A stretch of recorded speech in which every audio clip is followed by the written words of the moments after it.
여러분, 직장 스트레스 정말 지긋지긋하죠?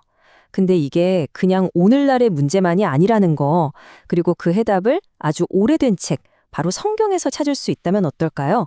오늘 이 흥미로운 관점에 대해 한번 깊이 들어가 보려고 합니다. 월요일 아침에 눈 뜨는 그 기분 다들 아시죠? 출근길 발걸음은 천근만근이고 금요일 오후가 되면 정말 영혼까지 탈탈 털린 느낌? 이게 바로 우리 대부분의 현실이 아닐까 싶습니다. 그런데 말이죠. 이 지긋지긋한 현대인의 고민을 해결하기 위해 우리가 들여다볼 곳이 최신 경영서적이나 심리학 강의가 아니라 바로 아주 오래된 경전이라면 어떠세요? 네, 바로 성경입니다. 어쩌면 우리가 생각했던 것보다 훨씬 더 현실적이고 또 깊이 있는 해법을 발견하게 될지도 몰라요. 자, 그럼 오늘 어떤 순서로 이야기를 풀어갈지 한번 볼까요? 먼저 스트레스에도 좋은 것과 나쁜 것이 있다는 것부터 시작해서요. 이 스트레스가 어디서 왔는지 그 뿌리를 찾아볼 겁니다. 그리고 나서는 아주 실용적인 성경적 해법들을 살펴보고 마지막으로 스트레스를 좀 다른 차원, 영적인 훈련으로 바라보는 관점까지 함께 나눠보겠습니다. 자, 스트레스 하면 딱 어떤 느낌이 드세요? 아마 대부분은 머리 아프고 피곤하고 이런 부정적인 이미지를 떠올리실 텐데요. 그런데 성경적인 관점에서는요, 모든 스트레스가 다 나쁜 건 아니라고 이야기합니다. 좀 의외죠? 바로 이 두 가지입니다. 유스트레스. 이건 좋은 스트레스라고 생각하시면 돼요.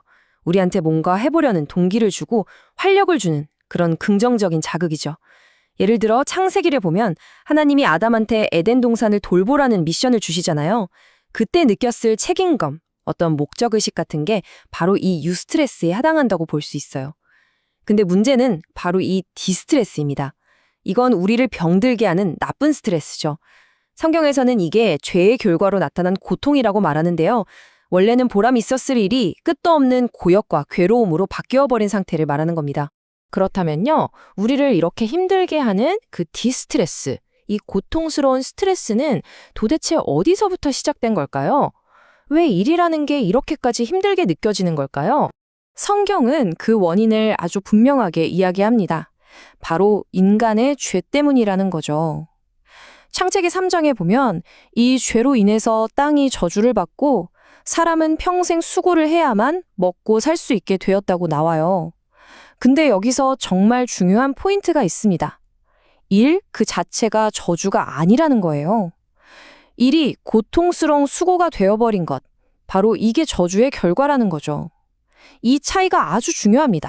자, 그럼 수천 년 전의 이 이야기가 오늘날 우리가 사무실에서 겪는 스트레스랑 무슨 상관이 있을까요?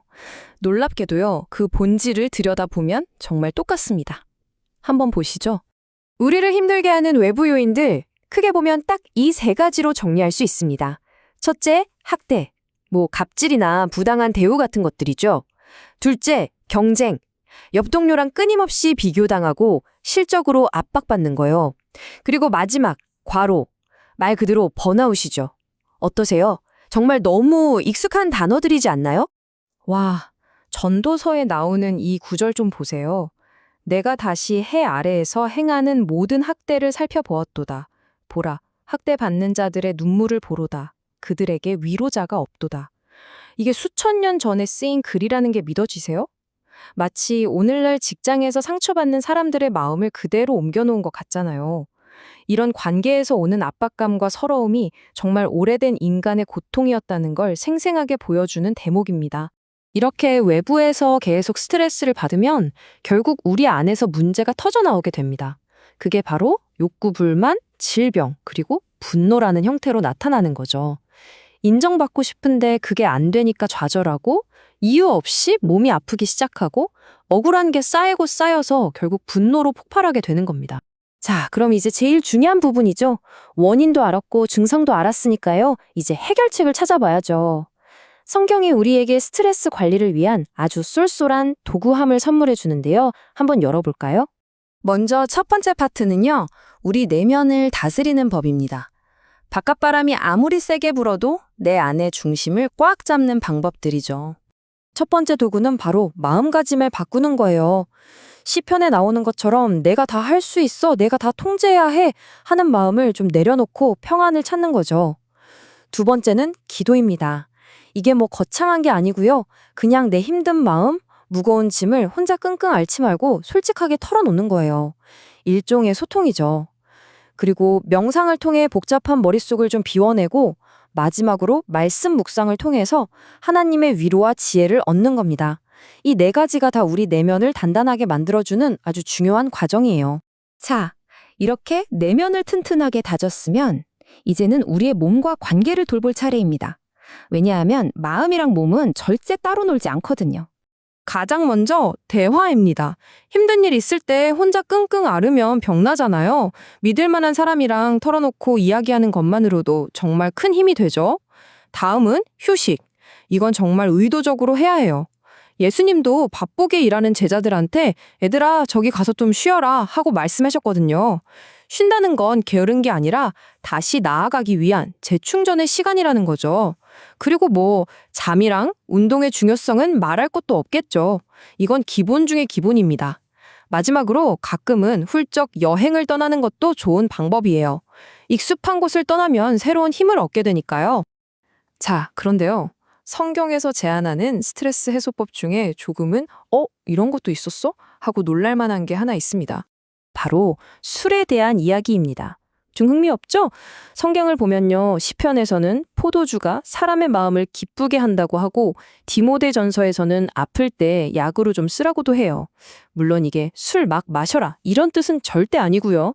중요한 건 절제라는 전제 하에서 이게 긴장을 풀어주는 하나의 도구가 될 수 있다는 점을 성경도 인정하고 있다는 거죠. 자, 이제 마지막으로 스트레스에 대한 관점을 한 단계 더 끌어올려 보려고 합니다. 스트레스를 그냥 없애야 할 문제로만 볼 게 아니라 이걸 통해 우리가 영적으로 성장할 수 있다는 관점이에요.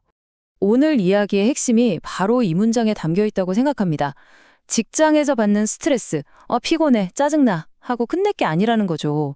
오히려 그 스트레스 상황 속에서 내가 어떻게 대처하느냐가 나의 신앙과 인격을 보여주는 영적인 후련의 장이 될 수 있다는 겁니다. 그러니까 스트레스를 잘 이겨내는 모습 자체가 100마디 말보다 더 강력한 믿음의 증거가 될 수 있다는 아주 놀라운 관점의 전환이죠. 결국 이겁니다. 스트레스라는 거울 앞에 섰을 때 그 안에 비친 내 모습이 바로 내 믿음의 현주소라는 거죠. 오늘 함께 나눈 이 이야기들, 여러분의 다음 주 월요일을 어떻게 바꿀 수 있을까요?